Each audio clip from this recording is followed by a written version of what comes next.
R K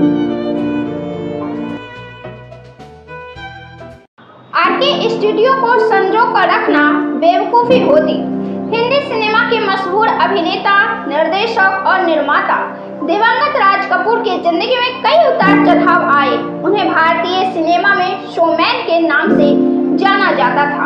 Maharashtra की राजधानी और सपनों का शहर कहा जाने वाला मुंबई में उनके नाम पर रखा गया आरके स्टूडियो काफी मशहूर है। मुंबई के चेंबूर इलाके में 2 एकड़ में फैला आरके स्टूडियो खत्म हो चुका था। अगर आप कभी मुंबई दर्शन के लिए चेंबूर जाएंगे तो हो सकता है वहां आपको आरके स्टूडियो नहीं बल्कि ऊंची ऊंची इमारतें दिखाई दे। 70 साल से भी ज्यादा पुराने इस स्टूडियो का नामो निशान धीरे धीरे मिट चुका है। इस स्टूडियो को गोदरेज समूह की रियलिटी फर्म गोदरेज प्रॉपर्टी ने खरीद लिया था और वे यहाँ पर बड़ी बड़ी इमारत बनाने जा रहे थे। हाल ही में कंपनी ने इसकी जानकारी मीडिया को दी, लेकिन इसकी कीमत के बारे में नहीं बताया गया।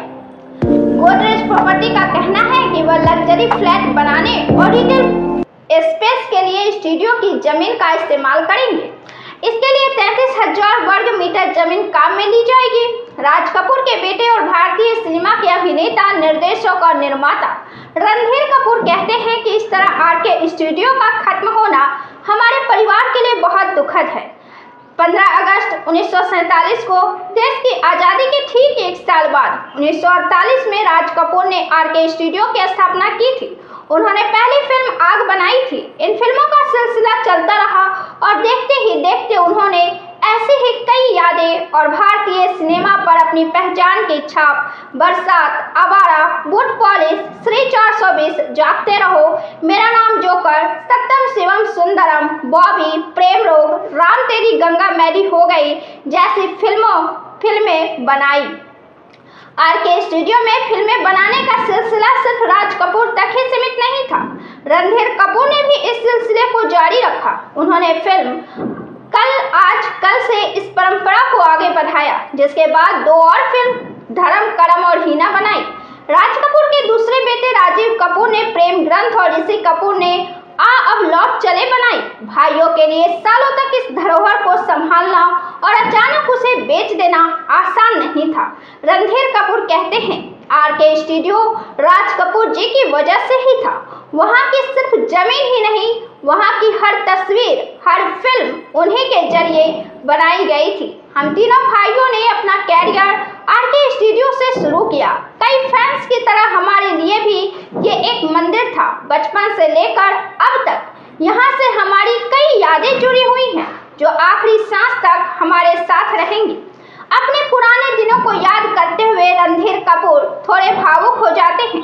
वे कहते हैं कि 2 साल पहले 16 सितंबर 2016 को हमारा सब कुछ जलकर राख हो गया था। वो कहते हैं वह हमारी कई यादगार अमानत थी जिनका अब नामो निशान नहीं रहा, जिनमें कई दुर्लभ तस्वीरें, यादगार फिल्मों के पोस्टर, अभिनेताओं और अभिनेत्रियों के कॉस्ट्यूम्स, ज्वेलरी, मेरा नाम जोकर का क्लोन मास्क, फिल्मों से जुड़ी हुई चीजें थी। अगर आग नहीं लगती तो हम सभी भाई उसे बेचने के बदले फिर से बनाने के बारे में सोचते। हालांकि जब उनसे बीबीसी ने पूछा कि आग लगने के बाद भी एक और कोशिश की जा सकती थी, उनसे ये भी पूछा गया कि इसे जलाने का आरोप खुद कपूर परिवार पर ही लगाया जाता है। वे कहते हैं, कई लोग मानते हैं कि ये आग हमने ही लगाई है, जबकि इसके साथ हमारी हंसी, बचपन सब जुड़ा हुआ था। पहले यहाँ इसके अलावे भी 5-6 स्टूडियो थे। कई कलाकारों का जमावड़ा लगा रहता था, लेकिन अब सब बंद हो चुके हैं और सभी सितारे जुहू, अंधेरी और बांद्रा जैसे इलाकों में रहने लगे हैं। वे कहते हैं, ट्रैफिक के कारण यहाँ कोई आना नहीं चाहता। अगर हम इस पर पैसा खर्च करके एक बार और बनवा भी देते तो ये हमारी बेवकूफ़ी होती।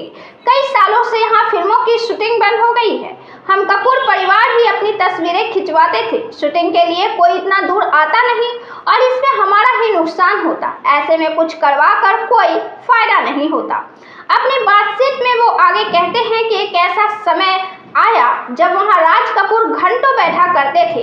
फिल्म मेरा नाम जोकर फ्लॉप हो गई थी। इसकी वजह से राज कपूर साहब बहुत दुखी थे। इससे वे काफी निराश भी थे और वहीं दिन भर बैठा करते थे। रणधीर बताते हैं, क्या हुआ अगर आज आरके स्टूडियो नहीं है, लेकिन हमारे पास आज भी आरके बैनर मौजूद है। इस बैनर तले और भी फिल्में बनती रहेंगी। वो कहते हैं कि वहाँ बिल्डिंग्स बनने जा रही है, लेकिन स्टूडियो बिकने के बाद हम उस जमीन से कोई रिश्ता नहीं रखना चाहते और न वहाँ कोई घर खरीदना चाहते हैं। जमीन बेच दी है, लेकिन आज भी वहाँ की यादें मौजूद है। आरके का नाम हमारी करिश्मा, करीना, रणवीर आगे बढ़ाएंगे। वो भी तो आरके की ही यादें।